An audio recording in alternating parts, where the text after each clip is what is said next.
జూబ్లీహిల్స్ ఉప ఎన్నిక తీర్పు తెలంగాణ పల్లెల్లో మరోసారి రాబోతోందని హుజూరాబాద్ కాంగ్రెస్ పార్టీ నియోజకవర్గ ఇన్ఛార్జ్ బొడితెల ప్రణవ్ అన్నారు. హుజూరాబాద్ పట్టణంలోని కాంగ్రెస్ పార్టీ కార్యాలయంలో ఆయన మీడియా సమావేశం ఏర్పాటు చేశారు. అనంతరం ఆయన మాట్లాడుతూ గతానికంటే భిన్నంగా ఈసారి ఇందిరమ్మ చీరల పంపిణీ కార్యక్రమం మొదలుపెట్టామని, దీనిలో భాగంగా 18 ఏళ్లు నిన్న ఆడబిడ్డలందరికీ ఇందిరాగాంధీ పుట్టినరోజు సందర్భంగా ఇందిరా మహిళా శక్తి ద్వారా చీరలు పంపిణీ చేస్తున్నామని, వాటిని తీసుకున్న మహిళలు సంతోషాన్ని వ్యక్తం చేస్తున్నారని, ఇలాంటి నాణ్యమైన చీరలు అందిస్తున్న రాష్ట్ర ప్రభుత్వానికి కృతజ్ఞతలు తెలుపుతున్నారని అన్నారు.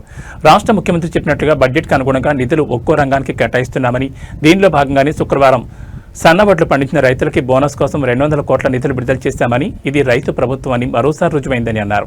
దీంతో పాటు మహాలక్ష్మి పథకంలో భాగంగా గ్యాస్ సిలిండర్ ధరపై సబ్సిడీ కోసం 60 కోట్ల నిధులు, ముస్లిం సోదరుల అభివృద్ధి కోసం 220 కోట్ల నిధులు మంజూరు చేశామని, మొత్తంగా 480 కోట్ల నిధులు మంజూరు చేశామని అన్నారు.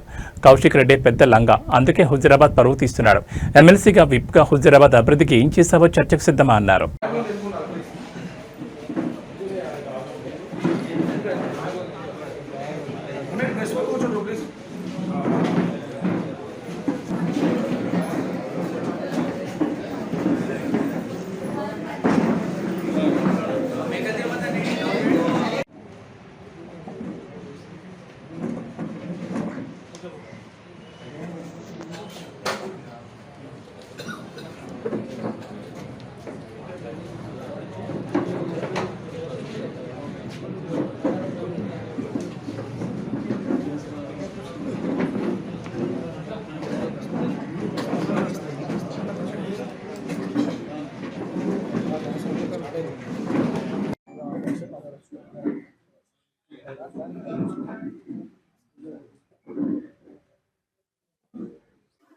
మరి ఈరోజు ఈ ప్రెస్ మీట్ గల ముఖ్య ఉద్దేశాలు ఏంటంటే, మొదటిగా మరి మన రాష్ట్రంలో మొన్న జరిగిన ఇందిరాగాంధీ జయంతి కార్యక్రమం సందర్భంగా మన రాష్ట్ర ముఖ్యమంత్రి రేవంత్ రెడ్డి గారు, రాష్ట్ర ప్రభుత్వం ఇందిరమ్మ మహిళా శక్తి పథకం కింద ప్రతి మహిళకు గ్రామంలో చీర ఇందిరం కానుకగా ఇచ్చే కార్యక్రమం మనం మొదలెట్టుకున్నాం.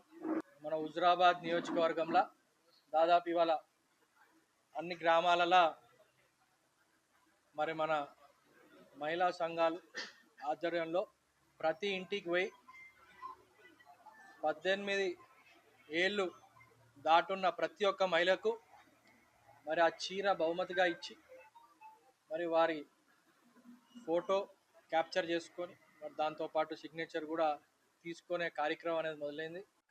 అక్కడ ఉన్న అక్కలు చెల్లెలు అందరూ ఫోన్ చేస్తున్నారు. ఫోన్ చేసి బ్రహ్మాండంగా చీరల క్వాలిటీ కానివ్వండి, డిజైన్లు కానివ్వండి చాలా బాగున్నాయి. ముందు ఎప్పుడు ఈ విధంగా మాకు చీరలు తూతూ మంత్రం లాగా ఇచ్చిండు తప్ప ఇంత నాణ్యమైన చీర అంటే ఒక మంచి పెళ్ళికి, ఒక ఫంక్షన్కి కట్టుకొని పోయే విధంగా మరి ఈరోజు మన రాష్ట్ర ప్రభుత్వం మాకు ఈ చీరలు అందించినాయని చెప్పి ఆనందం వ్యక్తం చేస్తున్నారు. మరి ఈరోజు మా అక్క చెల్లెలు మహిళలందరూ, రాష్ట్రంలో ఉన్న మహిళలందరూ చాలా ఆనందం వ్యక్తం చేస్తున్నారు. దాంతోపాటు మరి నిన్న మా ముఖ్యమంత్రి గారు ఇచ్చిన మాట ప్రకారం మన కాంగ్రెస్ ప్రభుత్వం ప్రజాపాలనలో సన్నాలకు బోనస్ ఇస్తామని ఏ రకంగా మాట ఇచ్చినామో 200 కోట్ల రూపాయలతోని సన్నాలకు బోనస్ రిలీజ్ చేసుడు జరిగింది. రైతుల ఖాతాలో కూడా టింగ్ టింగ్ అని మెసేజ్లు మోస్తుండే. మరి అది ఇక్కడ ఉన్న మా నాయకులు చెప్పిండ్రు. మరి రైతులు కూడా ఆనందం వ్యక్తం చేస్తున్నారు. మరి ఇవన్నీ ఏవైతే మా ముఖ్యమంత్రి గారు ఇచ్చిన మాట ప్రకారం ఆదాయం వస్తున్న కొద్దీ సంక్షేమ పథకాలను అమలు చేసుకుంటూ ముందుకు పోతాం. ఇచ్చిన మాట ఒక రోజు ఆలస్యం కావచ్చు, కానీ ఖచ్చితంగా అమలు చేస్తామని చెప్పి ఏదైతే కట్టుబడితోని మా ముఖ్యమంత్రి రేవంత్ రెడ్డి గారు ఉన్నారో